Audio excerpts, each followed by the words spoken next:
நம்முடைய பிதாவாகிய தேவனாலும் கர்த்தராகிய இயேசு கிறிஸ்துவினாலும் உங்களுக்கு கிருபையும் சமாதானமும் உண்டாவதாக. நம்முடைய தேவனாகிய கர்த்தரை உயர்த்தி அவருடைய பரிசுத்த பர்வதத்துக்கு நேராக பணியுங்கள். நம்மை உண்டாக்கின கர்த்தருக்கு முன்பாக நாம் பணிந்து குனிந்து முழங்கால் படியிட கடவோம். வாருங்கள், ஜெபம் செய்வோம். மகா பரிசுத்தமும் கிருபையும் இரக்கமும் அன்பு நிறைந்து எங்கள் நல்ல ஆண்டவரே, இந்த வருடத்தினுடைய மே மாதத்தின் முதலாம் நாள், முதல் பரிசுத்த ஓய்வு நாள் காலை வேளைக்காக ஆண்டவருக்கு நாங்கள் நன்றி சொல்லுகிறோம். தர்மையான பரிசுத்த ஓய்வு நாளின் காலை வேளையிலும் உம்முடைய சமூகத்தில் உம்மை ஆராதிக்கும்படி ஆண்டவர் கிருபை செய்திருக்கின்றீர். நன்றி சொல்லுகிறோம் சுவாமி. இவ்வாராதனையிலே உம்முடைய பிரசன்ன நிறைவாய் கொண்டிருப்பதாக. இவ்வாராதனையிலே நாங்கள் பயன்படுத்துகின்ற பாடல்கள், திருமறையிலிருந்து படிக்கிற வசனங்கள், ஏறெடுக்கின்ற விண்ணப்பங்கள், ஆண்டவரே கேட்கின்ற செய்திகள் எல்லாவற்றையும் ஆண்டவர் ஆசீர்வதித்து தருவீராக. இந்நிகழ்ச்சியை காணொலி மூலமாக இல்லங்களிலிருந்து பார்த்து உம்மை ஆராதிக்கிற ஒவ்வொரு உம்முடைய பிள்ளைகளோடும் உம்முடைய கிருபை நிறைவாய் கொண்டிருக்கட்டும். எங்களை முழுமையாய் தாழ்த்தி உம்முடைய கரத்தில் தருகிறோம். இயேசு கிறிஸ்துவின் மூலமாக வேண்டிக் கொள்கிறோம் நல்ல பிதாவே, ஆமேன். ஞான பாடலே 16வது ஞான பாடலே பாடுவோம். எல்லாருக்கும் உன்னதர் கத்தாதி கத்தரே என்று 16வது ஞான பாடலை இணைந்து பாடுவோம்.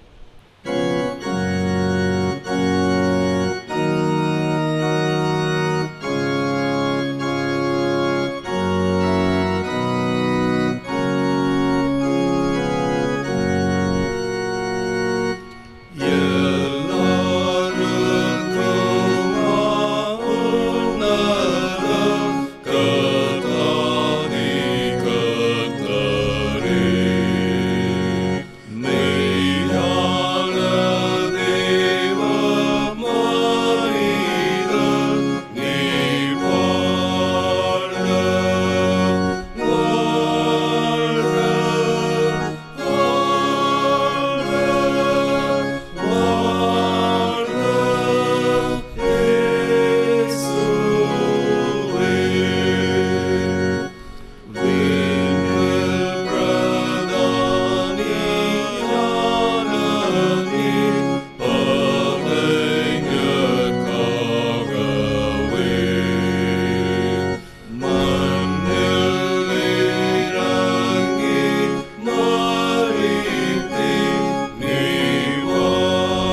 முறைமுறையாய் வாசிக்கப்பட வேண்டிய சங்கீதம் 23. 23வது சங்கீதத்தை முறைமுறையாய் வாசிப்போம். கர்த்தர் என் மேய்ப்பராயிருக்கிறார், நான் தாழ்ச்சியடையேன். அவர் என்னை புல்லுள்ள இடங்களில் மேய்த்து அமர்ந்த தண்ணீர்கள் அண்டையில் என்னை கொண்டு போய் விடுகிறார். அவர் என் ஆத்துமாவை தேற்றி தம்முடைய நாமத்து நிமித்தம் என்னை நீதியின் பாதைகளில் நடத்துகிறார். நான் மரண இருளின் பள்ளத்தாக்கிலே நடந்தாலும் பொல்லாப்புக்கு பயப்படேன். தேவரீர் என்னோடு கூட இருக்கிறீர். உமது கோலும் உமது தடியும் என்னை தேற்றும். என் சத்துருக்களுக்கு முன்பாக நீர் எனக்கு ஒரு பந்தியை ஆயத்தப்படுத்தி என் தலையை எண்ணெயால் அபிஷேகம் பண்ணுகிறீர். என் பாத்திரம் நிரம்பி வழிகிறது. என் ஜீவனுள்ள நாளெல்லாம் நன்மையும் கிருபையும் என்னை தொடரும். நான் கர்த்தருடைய வீட்டிலே நீடித்த நாட்களாய் நிலைத்திருப்பேன்.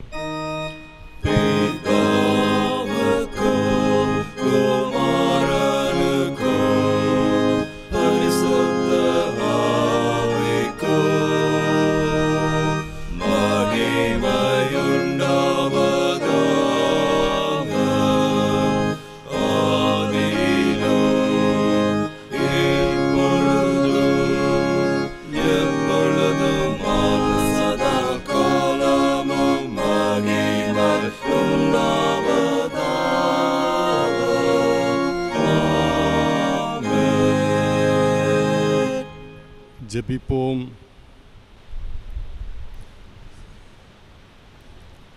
சில நிமிடங்கள்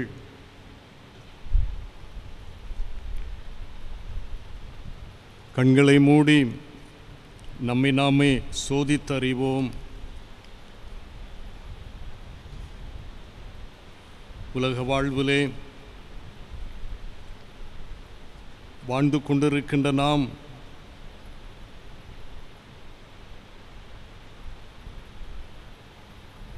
ஆண்டோடைய பிரசன்னத்தை உணர்ந்தவர்களாய் வாழ்ந்து கொண்டிருக்கிறோமா? புதிய மாதத்தின் முதல் பரிசுத்த ஓய்வு நாளிலே காணொளி காட்சியின் மூலமாய் இல்லங்களிலே இருந்து ஆராதனைகளிலே இணைந்திருக்கின்ற நாம், ஆண்டவரே, உலக வாழ்விலே ஏற்பட்டிருக்கின்ற கடினங்கள், சோதனைகள் எது நிமித்தமாய் வந்திருக்கிறது என்பதை எங்களால் புரிந்து கொள்ள முடியவில்லை. அதற்கு நாங்கள் உமக்கு விரோதமாக, உம்முடைய வார்த்தைகளுக்கு விரோதமாக செய்த குற்றங்கள் இருக்கும் என்றால் தயவாக மன்னிப்பதற்காக உமது சமூகத்திலே நாங்கள் மன்றாடுகிறோம் சாமி. வேதம் சொல்லுகின்றது, தேவனே, உமது கிருபையின்படி எனக்கு இறங்கும், உமது மிகுந்த இரக்கங்களின்படி என் மீறுதல்கள் நீங்க என்னை சுத்திகரியும் என்று சொல்லி தாவீது தன்னுடைய வாழ்க்கையிலே உம்மை நோக்கி பார்த்து மன்றாடினாரே. தன்னுடைய குற்றத்திற்காக மனவருத்தம் அடைந்தாரே. நாங்களும் அதே வண்ணமாய் ஆண்டவருடைய சமூகத்திலே வருகிறோம். கர்த்தாவே, என் மேல் இரக்கமாயிரும். கேட்போமா? கர்த்தாவே, என் மேல் இரக்கமாயிரும். உமக்கு விரோதமாய் பாவம் செய்தேன் என்று உணர்ந்து கொள்ளுவோம். என் ஆத்துமாவை குணமாக்கும் என்று ஆண்டவருடைய சமூகத்திலே சொல்லுவோம். ஆண்டவர் நிச்சயமாக இந்த கொடிய கொள்ளை வியாதியிலிருந்து விடுதலை தருவார். நாம் சுத்திகரிக்கப்பட்ட மக்களாய் வாழ்ந்து கொள்ள வேண்டும். அதற்கு ஆண்டவர் இந்த நேரத்தை நமக்கு தந்திருக்கிறார். ஒவ்வொரு பேரும் உணர்ந்து ஆண்டவருடைய சமூகத்தில் குற்றங்களை அறிக்கை செய்து பாவ மன்னிப்பை நிச்சயத்தை பெற்றுக்கொள்வது அவசியம். ஆண்டவர் நம்முடைய வாழ்வின் விண்ணப்பங்களை எல்லாம் ஏற்று ஆண்டவர் இந்த நாட்களிலே நமக்கு நம்முடைய பகுதிகளுக்கு மாற்றம் தந்திருக்கிறார். வியாதிகளிலிருந்து விடுதலை தந்திருக்கிறார். சற்று குறைவாக மாற்றமடைந்திருப்பதை அறிந்து ஆண்டவருக்கு நாம் நன்றி சொல்லுவோம்.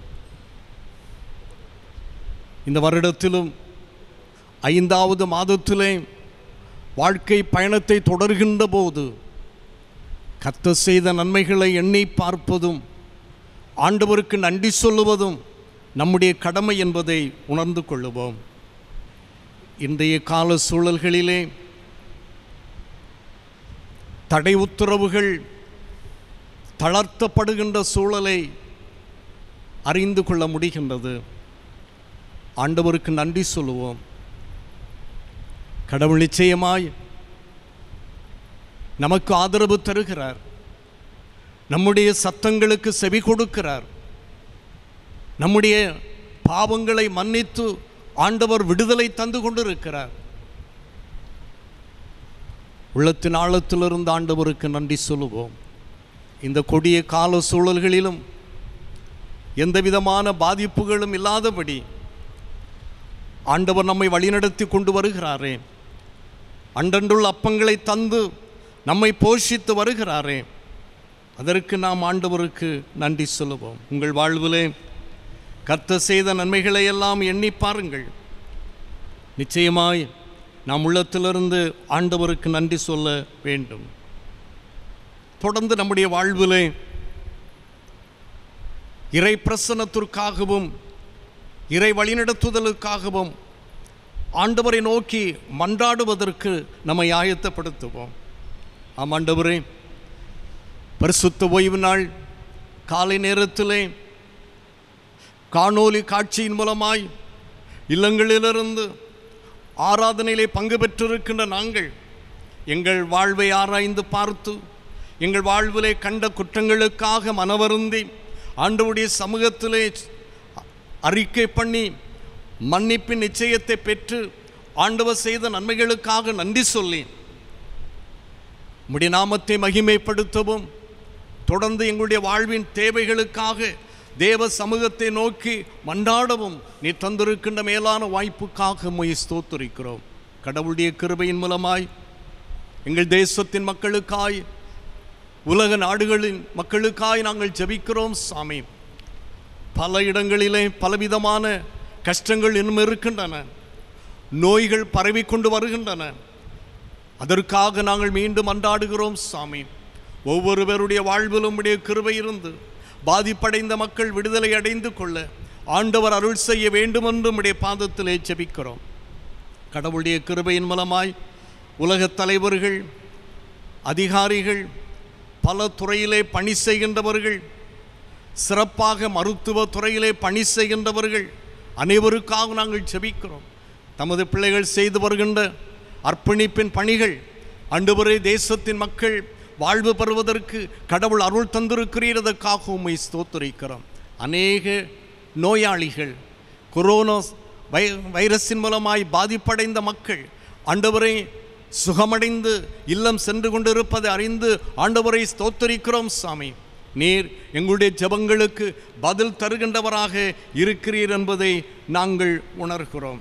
வேதம் சொல்லுகின்றது, தேவனே என்னை விடுவியும், கர்த்தாவே எனக்கு சகாயம் செய்ய தீவிரியும் என்று சொல்லி பக்தன் கேட்கின்ற போது ஆண்டவர் விடுதலை கொடுக்கின்றவராக, ஆண்டவர் வாழ்வு கொடுக்கின்றவராக, சுகம் கொடுக்கிறவராக இருக்கிறீர் என்பதை நாங்கள் நம்புகின்றோம் சாமி.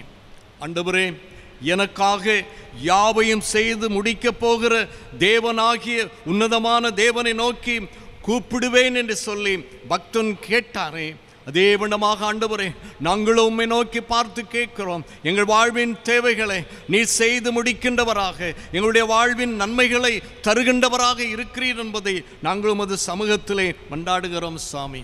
என்றாலும் சில நேரங்களிலே எங்களுடைய வாழ்விலே பாரங்கள், கவலைகள் தாக்குகின்றது சாமி. வேதம் சொல்லுகின்றது, கர்த்தர் மேல் உன் பாரத்தை வைத்துவிடு, அவர் உன்னை ஆதரிப்பார், அவர் உன்னை ஆதரிப்பார் என்று வேதம் சொல்லுகிறதே ஆண்டவரே. அதே வண்ணமாக நாங்கள் எங்களுடைய வாழ்வின் தேவைகளுக்காக, ஆண்டவரே தேசத்தின் மக்களின் தேவைகளுக்காக உமது சமூகத்திலே நாங்கள் வைத்து விடுகிறோம். நீர்தாமே எல்லா மக்களுக்கும் விடுதலை கொடும், எல்லா மக்களுக்கும் ஆறுதலும் ஆற்றலும் கொடும் சாமி. கர்த்தாவே, என் ஜெபத்திற்கு செவி கொடுத்து என் விண்ணப்பங்களின் சத்தத்தை கவனியும் என்று சொல்லி பக்தன் கேட்கிறானே, அதே வண்ணமாக ஆண்டவரே எங்களுடைய ஜெபத்தை ஆண்டவர் உன்னிப்பாக கவனித்து, தாழ்மையின் விண்ணப்பத்தை ஆண்டவர் கவனித்து முழுமையான விடுதலை தர வேண்டும் என்று உம்முடைய பாதத்திலே ஜெபிக்கிறோம் சாமி. கடவுளுடைய ஒத்தாசையினாலே ஆண்டவரே ஒவ்வொரு இறை மக்களும் பாதுகாப்போடு வாழ்ந்து கொள்வதற்கு ஆண்டவர் அருள் செய்யும். ஒவ்வொரு மக்களும் தங்களால் ஏண்ட அளவு தங்களுடைய கடமைகளை நிறைவேற்றி கொண்டிருக்கிறார்கள். சோர்ந்து போகாதபடி, தளர்ந்து போகாதபடி ஆண்டவர் இவ்வளவு தூரம் நன்மையான காரியங்களை செய்திருக்கிறாரே, மீண்டும் அதிசயமான காரியங்களை செய்வார் என்ற நம்பிக்கையோடு இருக்கத்தக்கதான கிருபைகளை தர வேண்டும் என்று ஜெபிக்கிறோம். ஆண்டவரே, எங்களுடைய மாநில மக்களுக்காக நாங்கள் ஜெபிக்கிறோம். எல்லா மக்களையும் ஆண்டவர் ஆசீர்வதியும் சாமி. எங்களுடைய குமரி மாவட்ட மக்களுக்காக நாங்கள் ஜெபிக்கிறோம். அனைவரையும் கடவுள் பாதுகாத்து கொள்ளும். ஆண்டவருடைய கிருபையின் மூலமாய் எங்கள் திருச்சபை மக்களுக்காக ஜெபிக்கிறோம். திருச்சபை மக்களை ஆண்டவர் ஆசீர்வதியும். உம்முடைய கிருபையும் உம்முடைய வழிநடத்துதலும் ஒவ்வொரு மக்களோடும் இருக்கட்டும். எங்களுடைய சபைக்குழு அங்கத்தினர்களுக்காக ஜெபிக்கிறோம். ஒவ்வொருவரையும் ஆண்டவர் ஆற்றல் படுத்தும் சாமி. கிளை சங்கங்களின் பொறுப்பாளர்களையும் ஆண்டவர் ஆசீர்வதிக்க வேண்டும் என்று ஜெபிக்கிறோம். இம்மட்டும் பாதுகாத்து ஆண்டவர் ஒவ்வொரு மக்களின் நீர் பாதுகாத்து கொள்ளும் சுவாமி. உம்முடைய பணிவிடைகளை செய்கின்ற ஊழியக்காரர்கள், ஆலய பணியாளர்கள் அனைவருக்காக நாங்கள் ஜெபிக்கிறோம். அனைவரையும் கடவுள் காத்து கொள்ளும் சாமி. இம்மட்டும் பாதுகாத்து ஆண்டவருக்கு நன்றி சொல்கிறோம். எங்களுடைய பேராயத்துக்காக, பேராயத்தின் கீழ் நடைபெறுகின்ற அனைத்து திருச்சபையின் பணிகளுக்காக ஆண்டவரை ஸ்தோத்திரிக்கிறோம். எல்லா திருச்சபை மக்களையும் கடவுள் ஆசீர்வதியும். எங்களுடைய அன்பிற்குரிய பேராயர் ஆண்டவரே, பேராய தலைவர்கள், குருவானவர்கள், இறைப்பணியாளர்கள், ஆண்டவரை ஓய்வு பெற்றிருக்கின்ற பணியாளர்கள், குருவானவர்கள் அனைவரையும் ஆண்டவர் ஆசீர்வதியும். மிஷனரிகளை ஆண்டவர் ஆசீர்வதியும். பல ஊழியங்களை செய்து வருகின்ற அத்தனை ஊழியக்காரர்களையும் கடவுள் ஆசீர்வதிக்க வேண்டும் என்று ஜெபிக்கிறோம். கடவுளுடைய கிருபையின் மூலமாய் ஆண்டவரே, தேசத்திலே நடைபெற்று வருகின்ற இந்த கொடிய வியாதியின் மூலமாய் பாதிப்படைந்த மக்களுக்கு உதவி செய்கின்ற அத்தனை மக்களுக்காக நாங்கள் ஜெபிக்கிறோம். எல்லா மக்களுடைய வாழ்விலும் கடவுளுடைய கிருபை இருக்கட்டும் சாமி. தேசத்திலே நல்ல அனுகூலங்களை தாரும். உலக நாடுகளிலே நல்ல அனுகூலங்களை தாரும். வேகமாக அனைத்து தடைகளும் மாறி அன்றாட பணிவிடைகளை செய்யத்தக்கதான கிருபைகளை தாரும். ஆண்டவரே, எங்களுடைய ஆலயங்களெல்லாம் திறக்கப்படுவதற்கான கிருபைகளை தாரும். எல்லா மக்களும் ஆலய பிரகாரங்களே வருவதற்கான வாய்ப்பினை தாரும். கடவுளுடைய ஒத்தாசைக்காக நாங்கள் மன்றாடுகிறோம் சாமி. கடவுள் பெரிய காரியங்களை செய்கின்றவராக இருக்கிறீர் என்பதை உணர்கிறோம். நிச்சயமாக ஆண்டவரே, வேகமாக இந்த தடைகளெல்லாம் நீங்கி நாங்கள் சந்தோஷத்தின் நாட்களை கண்டுகொள்வோம் என்ற விசுவாசத்தோடு இருக்கிறோம் சாமி. அந்த நாட்கள் நெருங்கி கொண்டு வருகிறது. வேகமாக ஆண்டவரே, இந்த நோய் குறைவுபட்டு வருவதை அறிந்து ஆண்டவரை ஸ்தோத்தரிக்கிறோம். எங்கெங்கு இந்த வியாதிகள் இன்னும் இருக்கிறதோ அந்த இடங்களிலெல்லாம் கடவுளுடைய கல்வாரி சிலுவையில் சிந்தன இரத்தத்தினாலே தெளிக்கப்பட்டு ஆண்டவரே, தமது பிள்ளைகள் குணமாக்கப்பட்டு ஆண்டவருடைய நாமத்தை மகிமைப்படுத்த தேவன் கிருபை செய்ய வேண்டும் என்று ஜெபிக்கிறோம்.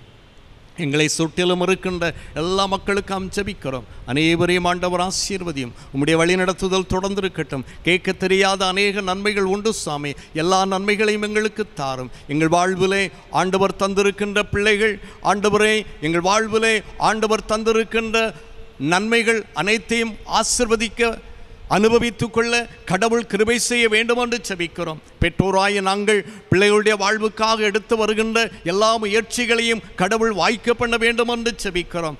கடவுளுடைய ஒத்தாசையினாலே இந்த வாரத்திலே புது வயதிலே பிரவேசிக்கின்ற மக்கள், தங்களுடைய திருமண நாளை நினைவுபடுத்துகின்ற மக்கள் அனைவருக்காக நாங்கள் ஜெபிக்கிறோம். அனைவரையும் கடவுள் ஆசீர்வதியும்.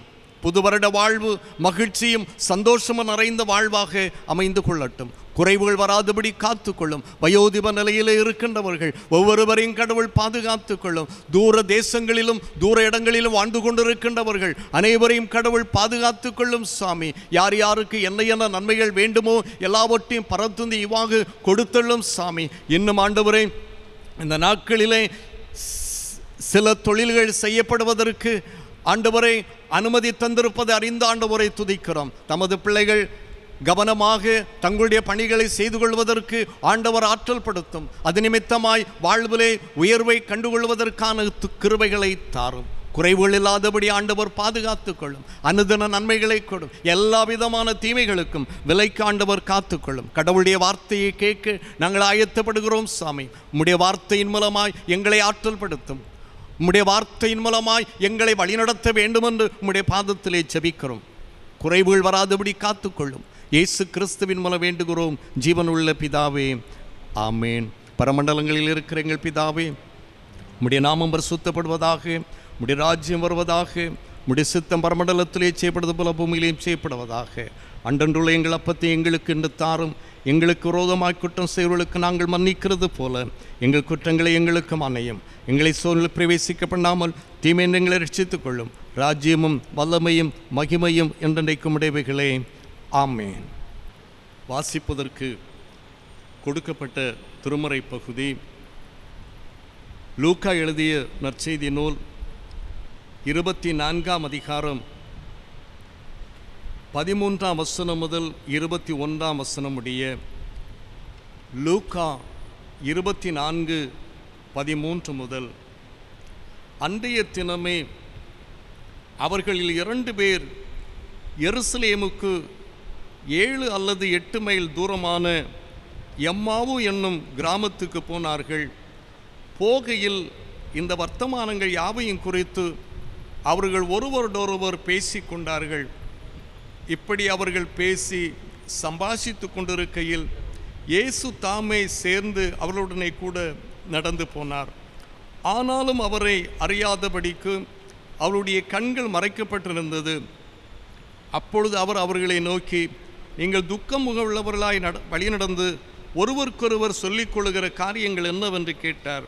அவர்களில் ஒருவனாகிய கிளியோப்பா என்பவன் பிரதியுத்தரமாக, இந்நாட்களில் எருசலேமில் நடந்தவைகளை அறியாதபடிக்கு நீர் அந்நியராய் இருக்கிறீரோ என்றான். அவர் எவைகள் என்றார். அதற்கு அவர்கள், நசரேயனாகிய இயேசுவை குறித்தவைகளே. அவர் தேவனுக்கு முன்பாகவும் ஜனங்கள் எல்லாருக்கும் முன்பாகவும் செய்கையிலும் வாக்கிலும் வல்லமையுள்ள தீர்க்கதரிசியாயிருந்தார். நம்முடைய பிரதான ஆசாரியரும் அதிகாரிகளும் அவரை மரண ஆக்கினைக்குட்படுத்தி சிலுவையில் அறைந்தார்கள். அவரை இஸ்ரவேலை மீட்டு ரட்சிப்பவர் என்று நாங்கள் நம்பியிருந்தோம். இவைகள் சம்பவித்து இன்று 3 நாளாகிறது என்பதே. தரப்பட்ட நற்செய்தி பகுதி வாசித்து முடிந்தது. கிறிஸ்துவுக்கே மகிமை உண்டாவதாக. அன்புக்குரியவர்களே, இந்த பரிசுத்த ஓய்வு நாள் சிறப்பு தொழுகையிலே சிந்தனைக்கு தரப்படுகின்ற தலைப்பு, அன்றாட வாழ்வில் உயிர்த்த கிறிஸ்துவுடன் கூட்டுறவு. அன்றாட வாழ்வில் உயிர்த்த கிறிஸ்துவுடன் கூட்டுறவு. இந்த தலைப்பின் கீழாக ஆண்டவருடைய வார்த்தைகளை கேட்க ஆயத்தப்படுவோம். நம்முடைய சிந்தனைகளை ஒருமுகப்படுத்துவதற்கு, நாம் ஆண்டவரோடு வழிநடத்தப்படுவதற்கு, நமக்காக கல்வாரி சிலுவையிலே ஜீவனை தந்து உயிரோடு எழுந்த ஆண்டவரோடு பயணம் செய்து கொள்வதற்கு அவரே நமக்கு போதுமானவராக, அவரே நமக்கு வாழ்வு தருகின்றவராக இருக்கிறார் என்பதை உணர்ந்து கொண்டு கடவுளுடைய வார்த்தையை நாம் கேட்க ஆயத்தப்படுவோம். பக்தன் இதை உணர்ந்து அருட்பணி கீதம் 229ஆம் பாடலிலே எனக்காய் ஜீவன் விட்டவரே, என்னோடு இருக்க எழுந்தவரே, என்னை என்றும் வழி நடத்துவாரே, என்னை சந்திக்க வந்துடுவாரே என்று பாடுகின்றார். எல்லோருக்கும் தெரிந்த பாடல். காணொலி காட்சியின் மூலமாய் இல்லங்களிலிருந்து தொழுகையிலே பங்கு பெற்று கடவுளுடைய வார்த்தையை கேட்பதற்கு ஆயத்தப்படுகின்ற அனைவரும் இந்த பாடலை இணைந்து பாடுவோம்.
நாளிலுமே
கிறிஸ்தவர்கள் பிரியமானவர்களே, காணொளி காட்சியின் மூலமாக ஆண்டவருடைய வார்த்தைகளை கேட்கிற உங்கள் யாவரையும் அன்போடு வாழ்த்துகின்றேன்.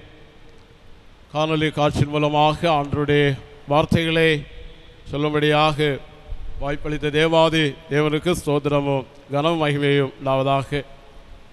இந்த நாளில் நாம் அறிந்தபடி அன்றாட வாழ்வில் உயிர்த்த கிறிஸ்துவுடன் கூட்டுறவு என்ற தலைப்பிலே நாம் திருமறையிலிருந்து சில உண்மைகளை நாம் தியானிக்க இருக்கின்றோம்.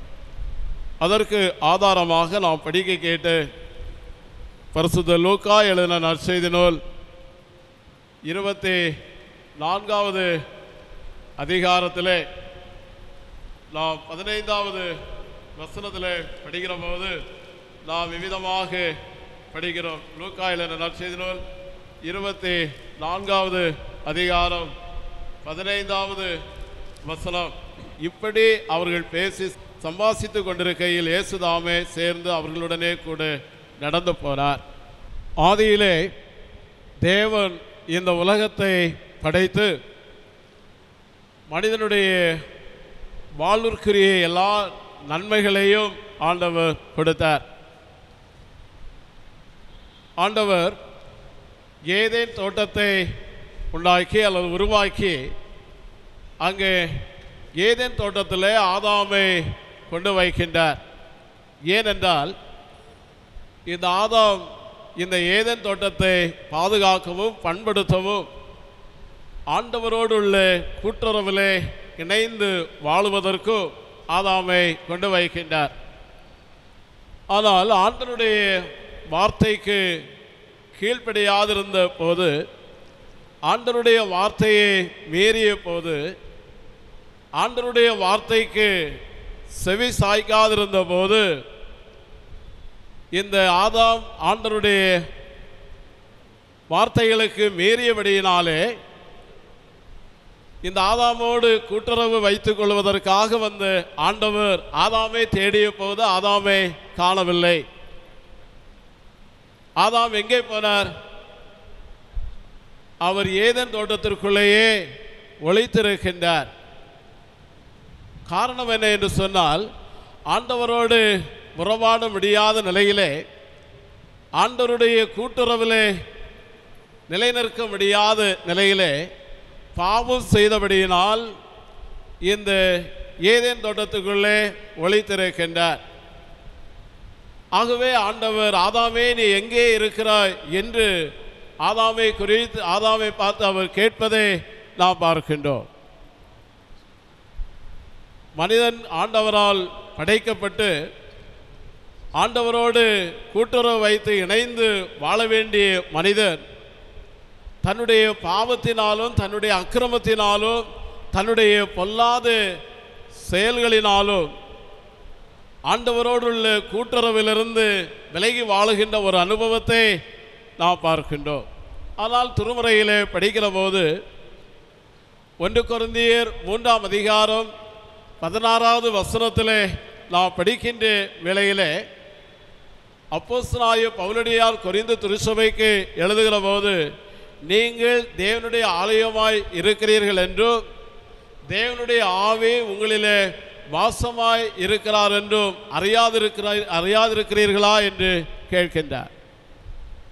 அப்படி என்றால் ஒரு மனிதன் ஆண்டவருக்கு பிரியமாய் வாழும்போது, பரிசுத்தமான ஒரு வாழ்வை வாழும்போது நிச்சயமாக அந்த கூட்டுறவிலே மனிதன் ஆண்டவரோடு உள்ள கூட்டுறவிலே மனிதன் இணைந்திருக்கின்றான் என்பதை நாம் தெளிவாக காண்கின்றோம்.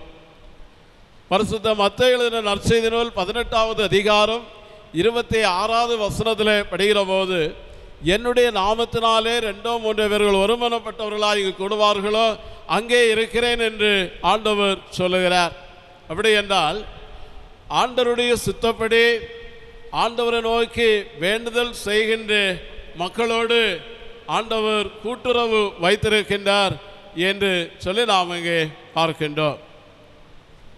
தேவனுடைய பிள்ளைகளே, மெய்யாகவே நாம் திருமுறையிலே படிக்கின்ற வேளையிலே உண்மையாய் ஆண்டவரை நோக்கி தேடுகிற ஒவ்வொரு மக்களோடும் ஆண்டவர் கூட்டுறவு வைத்துள்ளார். உத்தமமாய் ஆண்டவரை சேவிக்கிறவர்களும் ஆண்டவரோடு ஒரு நல்ல கூட்டுறவு வைத்திருக்கிறார்கள் என்பதை நாம் தெளிவாக பார்க்கின்றோம். பல நேரங்களிலே நாம் ஆண்டவருடைய பிள்ளைகளாக வாழ்ந்தோம். நாம் ஆண்டவரை விட்டு விலகி செல்லுகின்ற போது ஆண்டவர் நம்மோடு கூட நம்மை அவர் வழிநடத்தி அவருடைய கூட்டுறவிலே நம்மை இணைத்து கொள்கிறார் என்பதை நாம் தெளிவாக பார்க்கின்றோம். அதற்கு ஆதாரமாக இன்று நாம் படிக்க கேட்டு பரிசுத்த லூக்கா எழுதின நற்செய்தி நூல் 24வது அதிகாரம் வசனங்கள் 13 முதல் 33 வரையிலும் உள்ள வசனங்களை நாம் படிக்கின்ற வேளையிலே உயிர்த்தெழுந்த இயேசு கிறிஸ்து தம்மை பின்பற்றி வந்து மக்களை சந்தித்து அவரோடு இந்த மக்கள் நல்ல ஒரு கூட்டுறவை வைத்து கொள்வதற்கு ஏதுவாக அவர்களை வழிநடத்தினார் என்பதை இப்பகுதியிலே நாம் பார்க்கின்றோம். இப்பகுதியில் உள்ள கருத்துக்களை நாம் இப்பொழுது சிந்திக்க இருக்கிறோம். முதலாவது நாம் பார்க்கின்ற வேளையிலே உயிர்த்தெழுந்த இயேசு கிறிஸ்து உடனிருந்து வழிநடத்தினார்.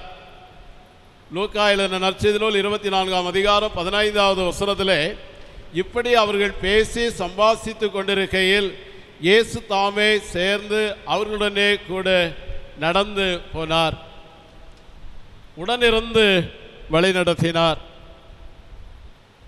பல நேரங்களிலே ஆண்டவர் நம்மோடு கூட இருக்கிறாரா என்று சொல்லுகின்ற ஒரு கேள்வி நமக்குள்ளே வருகிறது. பழைய ஏற்பாட்டு பகுதிகளிலே நாம் படிக்கின்ற போது ஆதியாகமம் 28ஆம் அதிகாரம் 15, 16 ஆகிய வசனங்களை நாம் படிக்கின்ற வேளையிலே ஆண்டவர் யாக்கோவோடு கூட இருந்தார். யாக்கோபு தன்னுடைய சகோதரனாகிய ஏசாவோடு சண்டையிட்டு சில கருத்து வேறுபாடின் மூலமாக அவனுடைய மாமனாகிய லாபானுடைய வீட்டிற்கு கடந்து செல்லுகின்றார். தன் தந்தையாருடைய ஆசீர்வாதத்தை பெற்று செல்லுகின்றார். செல்லுகின்ற வழியிலே ஆண்டவர் இந்த யாக்கோவுக்கு தரிசனமாகின்றார்.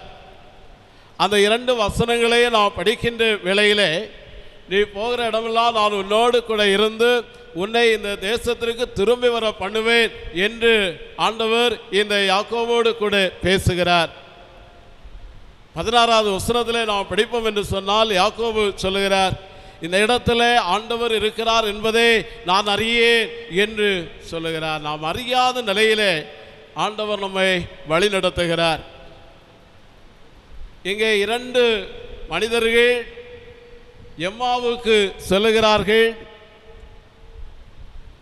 அங்கே ஒருவருடைய பெயர் கிளையோப்பா என்று சொல்லி நாம் பார்க்கின்றோம், ஒருவருடைய பெயர் குறிப்பிடவில்லை. ஆண்டவர் அவர்களோடு கூட இருக்கிறார். ஆனால் அவற்றை அவர்கள் உணராத நிலையிலே அவர்கள் பேசிக்கொண்டு செல்லுகிறார்கள். உயிர்த்த இயேசு கிறிஸ்துவும் அவர்களோடு இணைந்து பேசிக்கொண்டு செல்லுகின்றார். பிரயாணம் என்று சொல்லுகிற போது ஒரு மனிதனுடைய வாழ்க்கையை குறிக்கிறதாக இருக்கிறது. யாக்கோபினுடைய பிரயாணமாகிய வாழ்க்கையிலே ஆண்டவர் கூட இருந்து அவரை வழி நடத்துகிறார். உபாகமத்தின் புஸ்தகம் 20வது அதிகாரம் 1 முதல் 4 வசனங்கள் வரையிலும் நாம் படிக்கின்ற வேளையிலே இஸ்ரவேல் ஜனங்கள் தங்களுடைய வனாந்திர பிரயாணத்திலே பல்வேறு போராட்டங்களை சந்திக்க முடிந்தது. அவருக்கு எதிரிட்டு வந்த மக்களோடு யுத்தத்திற்கு செல்ல அவர்கள் ஆயத்தப்பட்டார்கள். ஆண்டவர் சொல்லுகிறார், நான் உங்களோடு கூட இருக்கிறேன், நீங்கள் பயப்பட வேண்டாம் என்று சொல்லி அவர்களை வழிநடத்துவதை நாம் பார்க்கின்றோம். நம் வாழ்வில் நம்மோடு கூட இருந்து வழிநடத்துகிற ஆண்டவர் நம்முடைய வாழ்வின் எல்லா போராட்டமான நிலைகளிலும் அவர் நம்மோடு கூட இருக்கிறார். ஏசாயா தீர்க்கதரிசன புஸ்தகம் 43ஆம் அதிகாரம் 2வது வசனத்தை நாம் படிக்கிற வேளையிலே நீ தண்ணீர்களை கடக்கும்போது நான் உன்னோடு கூட இருப்பேன், நீ ஆறுகளை கடக்கும்போது நான் உன்னோடு கூட இருப்பேன், நீ அக்கினியின் மேல் நடக்கும்போது நான் உன்னோடு கூட இருப்பேன், அக்கினி ஜுவாலை உன் பேரில் பற்றாது என்று ஆண்டவர் சொல்லுகிறார். நம்மோடு கூட இருக்கிற ஆண்டவர் நம்மை அவர் பத்திரமாக வழிநடத்துகிறார். அவர் நம்மை பத்திரமாக பாதுகாக்கின்றார். வாழ்வின் எல்லா சூழ்நிலைகளிலும், வாழ்வின் எல்லா போராட்டங்களிலும் ஆண்டவர் நம்மோடு கூட இருந்து அவர் நம்மை வழிநடத்துகிறவராக இருக்கிறார். இந்த வாசித்த பகுதியில் கூட இந்த 2 பேரும் அவர்கள் பேசிக்கொண்டு செல்லுகிறார்கள். அவர்களோடு கூட இயேசுநாதரும் செல்லுகிறார். அவர்கள் உயிர்த்த இயேசுவை குறித்து அவரோடு ஆண்டவராய் இயேசு கிறிஸ்துவோடு பேசுகிறார்கள். ஆனால் அவரை உயிர்த்தெழுந்த கிறிஸ்து என்று சொல்லி காணாது இருந்தார்கள். நாம் காணாத நிலையிலும் நம் ஆண்டவர் உடனிருந்து நம்மை அவர் வழிநடத்தி செல்கிறவராக இருக்கிறார் என்பதை நாம் தெளிவாக காண்கின்றோம். இரண்டாவதாக நாம் படிக்கின்ற வேளையிலே லூக்கா எழுதின நற்செய்தி நூல் 24வது அதிகாரம் 25வது வசனத்தில் படிப்போம் என்றால், அப்பொழுது அவர் அவர்களை நோக்கி, தீர்க்கதரிசிகள் சொன்ன யாவையும் விசுவாசிக்கிறதற்கு புத்தி இல்லாத மந்த இருதயம் உள்ளவர்களே என்று அங்கே குறிப்பிடுகிறார். உடன் சென்று உயிர்த்த இயேசுநாதர் இப்பொழுது அவர்களை உணர்த்தி வழிநடத்துகிறார். அந்த மக்கள் அங்கே சென்ற இருவரும் ஆண்டவருடைய வார்த்தைகளை விசுவாசியாத நிலையிலே அவர்கள் மந்த இருதயம் உடையவர்களாய் இருக்கிறார்கள். இயேசுநாதர் அங்கே சொல்லும்போது, கிறிஸ்து இவ்விதமாய் பாடுபடவும் தமது மகிமையில் பிரவேசிக்கவும் வேண்டியதில்லையா என்று சொல்லி மோசே முதலிய சகல தீர்க்கதரிசிகளும் எழுதின வேத வாக்கியங்கள் எல்லாவற்றிலும் தம்மை குறித்து சொல்லவைகளை அவர்களுக்கு விவரித்து காண்பித்தார். இயேசு கிறிஸ்து இந்த உலகில் வாழ்ந்த நாட்களிலே தம்முடைய மரணத்தை குறித்து அவர் சீடர்களோடு பலமுறை பேசியிருக்கின்றார். அவர் மரித்து அடக்கம் பண்ணப்பட்டு 3வது நாளிலே உயிர்த்தெழுவார் என்று சொல்லுகின்ற அவர் நம்பிக்கை இருந்தது. ஆனாலும் இந்த மக்கள் எம்மாவுக்கு சென்று இந்த 2 பேரும் அதை குறித்து சிந்திக்க முடியாதவர்களாக, அதை குறித்து உணர முடியாதவர்களாக அவர்கள் காணப்பட்டார்கள். உயிர்த்த இயேசுநாதர் மந்த இருதயம் உள்ளவர்களே என்று சொல்லி அவர்களை உணர்த்தி அவர்களை எச்சரித்து ஆண்டவருடைய வார்த்தைகளை அவர்களுக்கு தெளிவாக சொல்லி போதிப்பதை நாம் திருமறையிலே பார்க்கின்றோம். ரோமருக்கு எழுதின நிருபம் 1ஆம் அதிகாரம் 21வது வசனத்திலே படிக்கிற போது, உணர்வில்லாத அவர்களுடைய இருதயம் இருள் அடைந்தது என்று சொல்லி நாம் இங்கே படிக்கின்றோம். அப்படி என்று சொன்னால் உணர்வில்லாத ஒரு இருதயம் இருள் அடைந்து இருக்கிறது. இந்த இருவரும் ஆண்டவருடைய வார்த்தைகளை கேட்டு அவரை இயேசு கிறிஸ்து என்று சொல்லி அவர்கள் காண முடியாத நிலையிலே அவருடைய கண்கள் அடைக்கப்பட்டிருந்தது. அவர்களுடைய இருதயங்கள் இருளடைந்த நிலையிலே காணப்பட்டது. இயேசு கிறிஸ்து இங்கே ஆண்டவருடைய வார்த்தைகளை சொல்லிய போது அவைகளை கேட்டவர்களுடைய இருதயம் கொழுந்துவிட்டு எரிந்தது என்று சொல்லி நாம் தொடர்ந்த பகுதிகளிலே நாம் படிக்கின்றோம். அருமையான தேவனுடைய பிள்ளைகளே, பல நேரங்களிலே நாம் ஆண்டவருடைய வார்த்தைகளை கேட்டோம், ஆண்டவருடைய வார்த்தைகளை கற்றோம், ஆண்டவருடைய சத்தியங்களை அறிந்தோம். நாம் உணர்வில்லாதவர்களாக நாம் வாழ்ந்து கொண்டிருக்கிறோம். நம்முடைய இருதயமானது இருள் அடைந்த நிலையிலே நம்முடைய இருதயம் காணப்படுகிறது. சங்கீதங்களின் புஸ்தகம் 119வது சங்கீதம் 169வது வசனத்திலே, உமது வசனத்தின்படியே என்னை உணர்வுள்ளவனாக்கும் என்று சொல்லி நாம் இங்கே படிக்கின்றோம். பரிசுத்த யோவான் எழுதின நற்செய்தி நூல் 16வது அதிகாரம் 8வது வசனத்திலே, பரிசுத்த ஆவியானவர் அவர் இந்த உலகிலே வந்து பாவத்தை குறித்தும் நீதியை குறித்தும் நியாய தீர்ப்பை குறித்தும் அவர் உலகத்தை கண்டித்து உணர்த்துவார் என்று சொல்லி இயேசுநாதர் அங்கே குறிப்பிடுகிறார். நான் சென்று தேற்றரவாளனாகிய பரிசுத்த ஆவியை உங்களிடத்திலே அனுப்பும்போது அந்த தேற்றரவாளனாகிய பரிசுத்த ஆவியானவர் உங்களுடைய பாவத்தை குறித்தும் உங்களுடைய நீதியை குறித்தும் நியாய தீர்ப்பை குறித்து இந்த உலகத்தை கண்டித்து உணர்த்துவார் என்று சொல்லி குறிப்பிடுகிறார். அருமையான தேவனுடைய பிள்ளைகளே, நம்முடைய வாழ்க்கையிலே நாம் பல்வேறு நிலைகளிலே வாழ்ந்து கொண்டிருக்கின்றோம். நம்முடன் இருக்கிற ஆண்டவர் நம்மை உணர்த்தி வழிநடத்துகிறார். நாம் திசை மாறி செல்லும்போது, ஆண்டவருடைய வார்த்தைகளை மீறும்போது, ஆண்டவருடைய வார்த்தைகளை நம்பாதிருக்கிற போது, ஆண்டவருடைய வார்த்தைகளை ஏற்றுக்கொள்ளாதிருக்கிற போது அவர் நம்மை உணர்த்துகிறார். ஆண்டவர் நம்மை எப்படி உணர்த்துகிறார்? இந்த உலகிலே வசனங்களின் மூலமாக ஆண்டவர் நம்மை உணர்த்துகிறார்.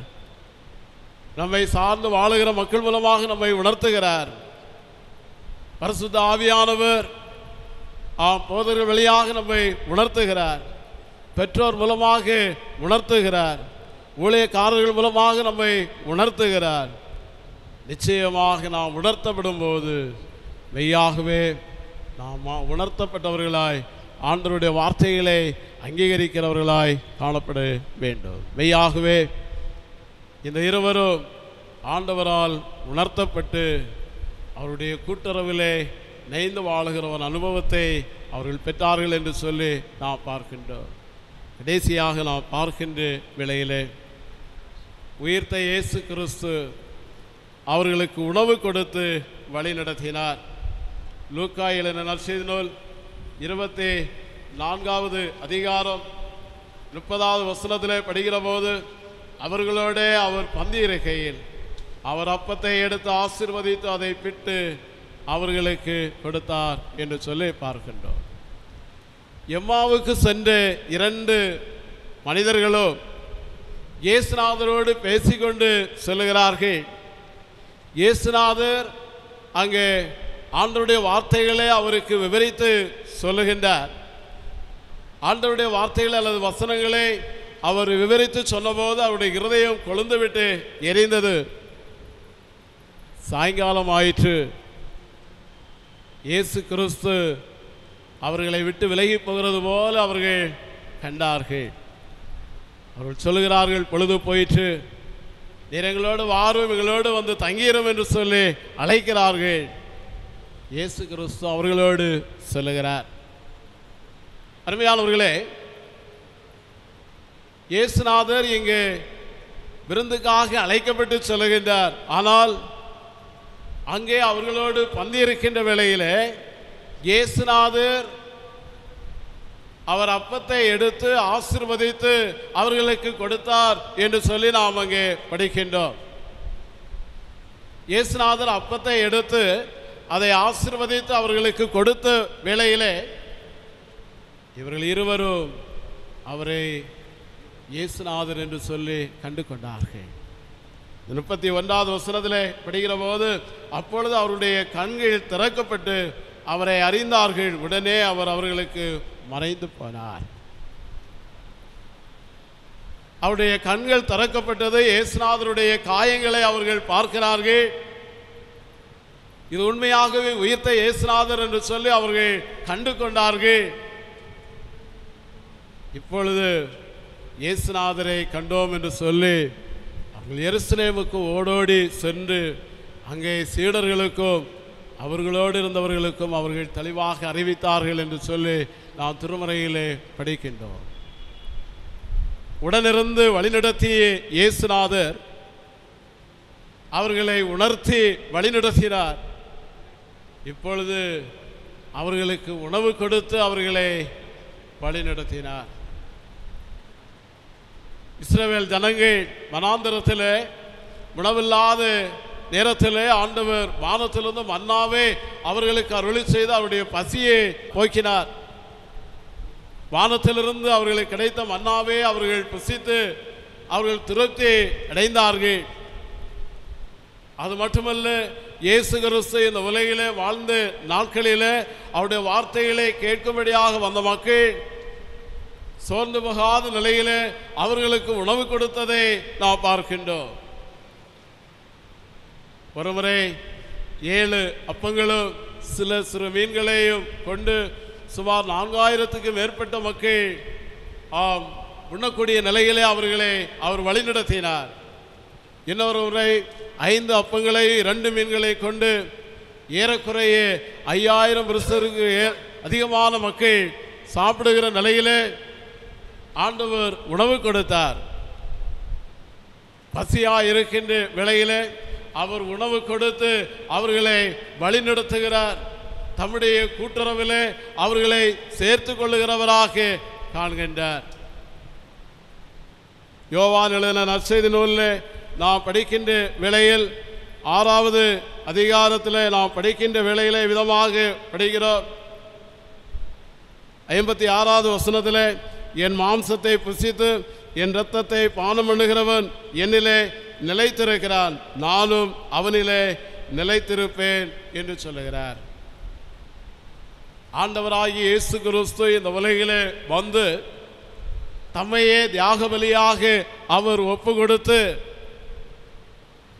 தம்முடைய ஜீவனையே நமக்காக கொடுத்த இயேசுநாதர், இதோ என்னுடைய சரீரம், இந்த சரீரத்தை உட்கொள்ளுகிறவன், இதோ என்னுடைய இரத்தம், என்னுடைய இரத்தத்தை உட்கொள்ளுகிறவன் அவன் என்னிலே நிலைத்திருக்கிறான், நானும் அவனிலே நிலைத்திருக்கிறேன்.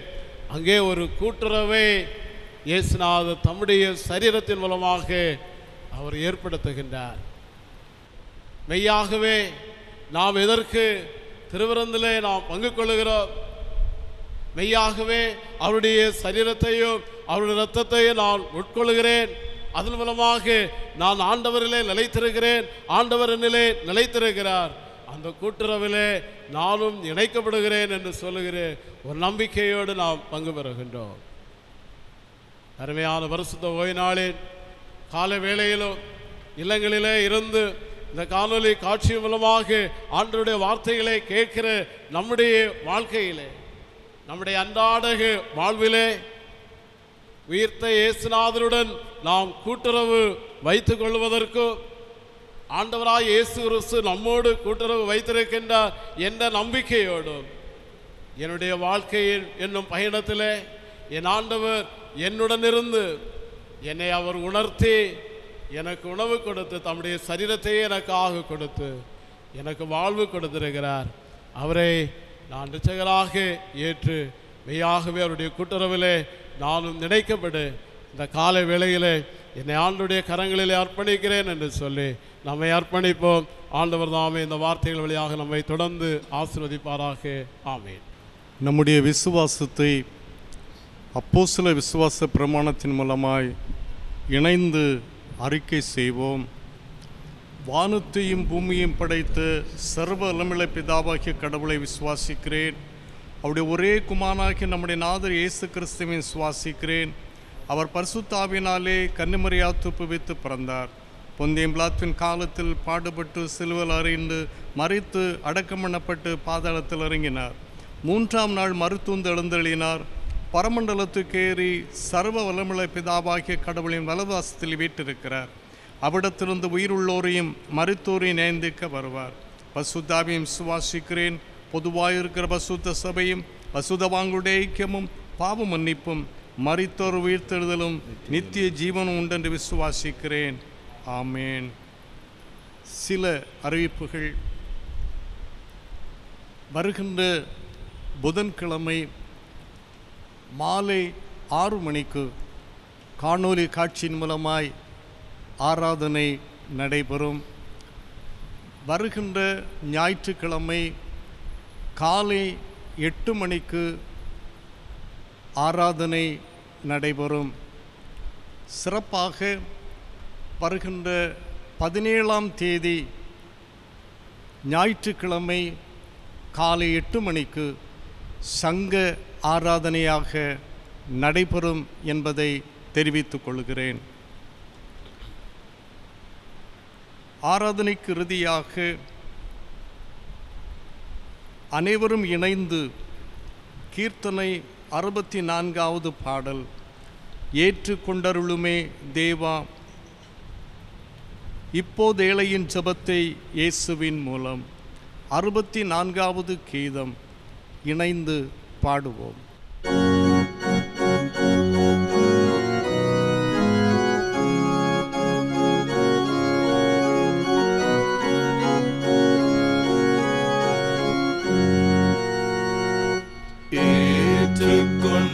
ஏற்றுக்கொண்டருளுமே தேவா இப்போதேளையின் ஜெபத்தை இயேசுவின் மூலம் சாற்றின ஆதியாயத்த ஜெபமும் சாந்தமாய் ஜெபிக்க பாவ அறிக்கையும் தேற்றிக்கொண்டருளும்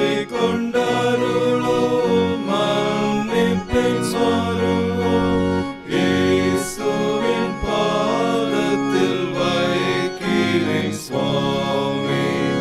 ஏற்றுக்கொண்டருளுமே தேவா இப்போதேளையின் ஜெபத்தை இயேசுவின் மூலம் குறையுண்ட இதிலே அருமை பிதாவே குற்றம் மன்னித்திடும் இயேசுவின் மூலம் முறைப்படி கேட்கலாம் தெரியாத பாவி முழுதுமே செய்யாமல் வைக்கிறேன் சுவாமி.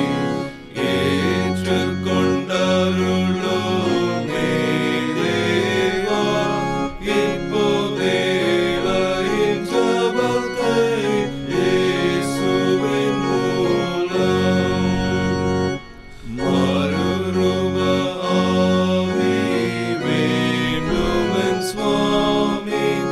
மனமெல்லாம் புதியதாக்கிடும்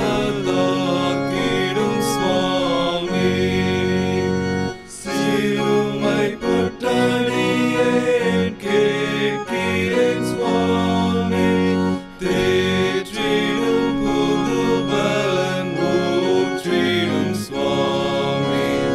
ஏற்றுக்கொண்டருளுமே தேவா இப்போதேளையின் ஜெபத்தை இயேசுவின் மூலம் விசுவாசம் பெருகி நிலைத்திட செய்யும் வெளிப்படும் மறைபொருள் பலப்பட செய்யும் சிசுவை போல் மறுபடி பிறந்திட செய்யும் தேவாவி என்னுள்ளம் தங்கிட செய்யும்.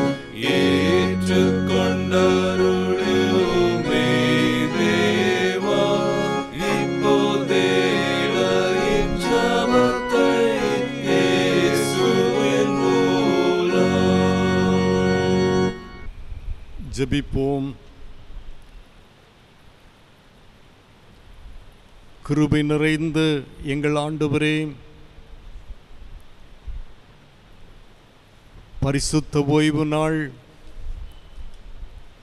காலை ஆராதனையின் மூலமாய் காணொளி காட்சியின் வழியாய் உம்மோடு இணைந்து கொள்ள, உம்மிலே அன்பு வைத்து கொள்ள ஆண்டவர் தந்த மேலான வாய்ப்புக்காக உம்மை ஸ்தோத்திரிக்கிறோம். ஆராதனை ஆரம்பம் முதல் முடியும் வரையிலும் தூய ஆவியானவருடைய வழிநடத்துதலை நாங்கள் பெற்றுக்கொள்ளவும், உயிர்த்தெழுந்த இயேசு கிறிஸ்துவிலே கூட்டுறவு வைத்து வாழ்க்கையை தொடர்வதற்கான கிருபைகளை சத்தியங்களின் வழியாய் நாங்கள் கேட்க ஆண்டவர் உதவி செய்தீரே, அதற்காக நாங்கள் உம்மை ஸ்தோத்தரிக்கிறோம். உலக வாழ்விலே வாழ்ந்து கொண்டிருக்கின்ற நாங்கள் வாழ்வின் தேவைகளை ஆண்டவருடைய சமூகத்திலிருந்து பெற்றுக்கொள்வதற்கான கிருபைகளை தந்திருக்கிறீர். அதுக்காக நாங்கள் உம்மை ஸ்தோத்திரிக்கிறோம். ஆண்டவர் எங்களோடு இணைந்து பயணம் செய்கின்றவராக, உடனிருந்து வழிநடத்துகின்றவராக, எங்களை உணர்த்தி வாழ்வுக்குரிய நன்மைகளை, உணவுகளை தந்து சிறப்பிக்கின்றவராக இருக்கிறீர் என்பதை உணர்ந்து கொள்கிறோம். இன்றைய கால சூழல்களிலே எங்கள் வாழ்விலே நீர் இணைந்து பயணம் செய்கின்றவராக, தேவைகளை தருகின்றவராக, விடுதலை தருகின்றவராக இருக்கிறீர் என்பதை புரிந்து கொள்கிறோம் சாமி. கடவுளுடைய வார்த்தைகளை கேட்ட அத்தனை மக்களையும் ஆண்டவர் ஆசீர்வதியும். காணொலி காட்சியின் மூலமாய் இந்த தொழுகையில் இணைந்த அனைத்து மக்களையும் ஆண்டவர் ஆற்றல் படுத்தும். உம்முடைய அன்பிலே அவர்கள் இணைந்து வாழ்வதற்கான கிருபைகளை கொடும். இம்மட்டும் வழிநடத்தின ஆண்டவருக்கு நாங்கள் நன்றி சொல்கிறோம். தொடர்ந்து உம்முடைய கிருபை இருக்கட்டும். இயேசு கிறிஸ்துவின் மூலம் வேண்டுகிறோம் ஜீவனுள்ள பிதாவே.